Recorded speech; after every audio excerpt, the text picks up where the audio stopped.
প্রিয় ষষ্ঠ শ্রেণীর শিক্ষার্থীরা, শুভেচ্ছা নিও। আজকে আমি তোমাদের বাংলা বিষয়ের নতুন বই চারুপাঠ থেকে গদ্য চতুর্থ অধ্যায় তোলপাড় গল্পের ২ নং সৃজনশীল প্রশ্নের সমাধান করে দেব।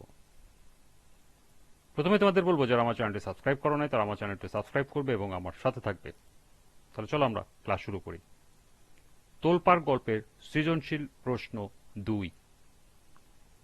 রসুলপুর এলাকায় হঠাৎ নাম না জানা এক ভাইরাসের আক্রমণে অনেকে অসুস্থ হয়ে পড়ে। কয়েকজনের মৃত্যুর খবর দ্রুত চারিদিকে ছড়িয়ে পড়ে। ২-৪ দিনের মধ্যেই তা মহামারী আকার ধারণ করে।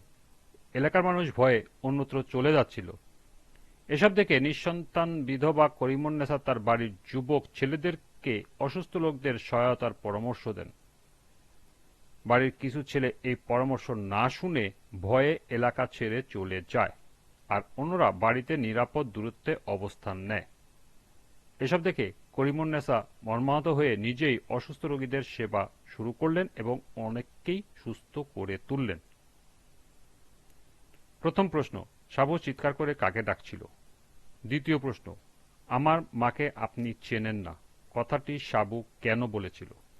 তৃতীয় প্রশ্ন, করিমুন্নেছার চরিত্রে জৈতুন বিবির যে বৈশিষ্ট্যটি পরিলক্ষিত হয় তা ব্যাখ্যা করো।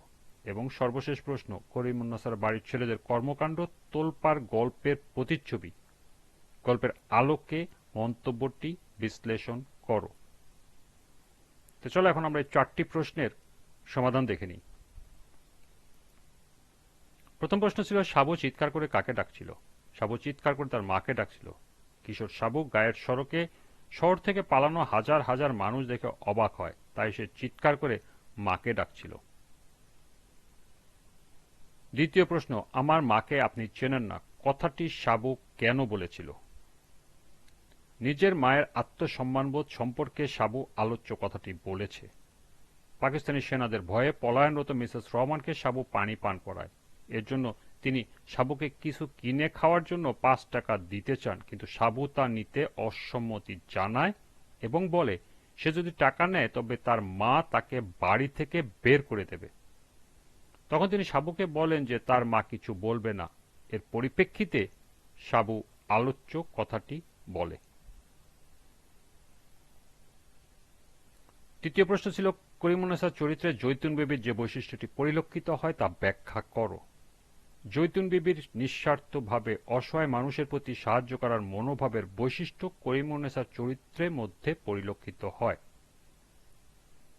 পৃথিবীতে এমন অনেক মানুষ ছিলেন যারা নিঃস্বার্থভাবে পরের বিপদে সাহায্য করেছেন।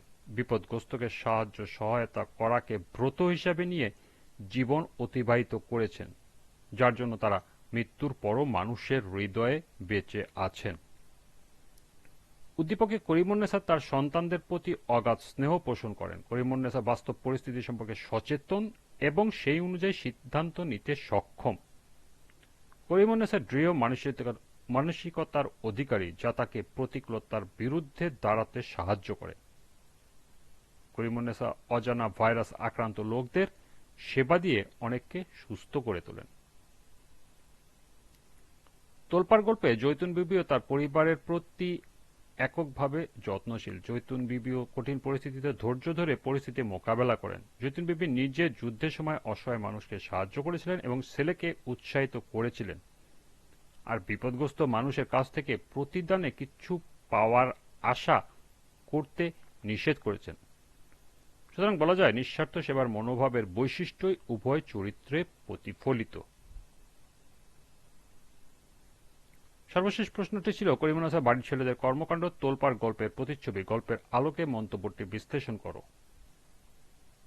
না, করিমুন্নেছার বাড়ির ছেলেদের কর্মকাণ্ড তোলপাড় গল্পের প্রতিচ্ছবি নয়, কারণ তোলপাড় গল্পে পাকিস্তানি শাসকগোষ্ঠীর নির্মম অত্যাচার ও হত্যাযজ্ঞের ভয়ে মানুষ পালিয়ে যাচ্ছিল, আর উদ্দীপকে রোগের আতঙ্কের কথা বলা হয়েছে। সমাজে ভীরু ও সাহসী দুরকম মানুষই বাস করে। অনেকে জীবনের ঝুঁকি নিয়ে অন্যের বিপদে এগিয়ে আসে, আবার অনেকে নিজের জীবনের মায়া বিপদ দেখে পালিয়ে যায়। উদ্দীপকে রসুলপুর গ্রামে ভাইরাসের আক্রমণে অনেকে অসুস্থ হয়ে পড়লে করিমুন্নেছা তার বাড়ির ছেলেদের পরামর্শ দেয় অসুস্থদের সেবা করার জন্য।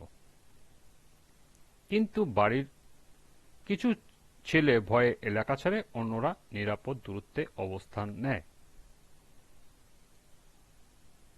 তোলপাড় গল্পে জৈতুন বিবি তার ছেলেকে অসহায় মানুষকে সাহায্য করতে বলেন এবং প্রতিদানে কিছু নিতে নিষেধ করেন। ছেলে মায়ের কথা মতো মানুষকে সাহায্য সহযোগিতা করে।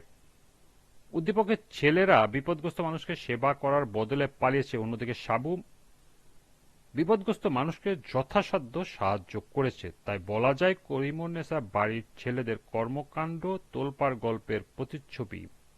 মন্তব্যটি যথার্থ নয়।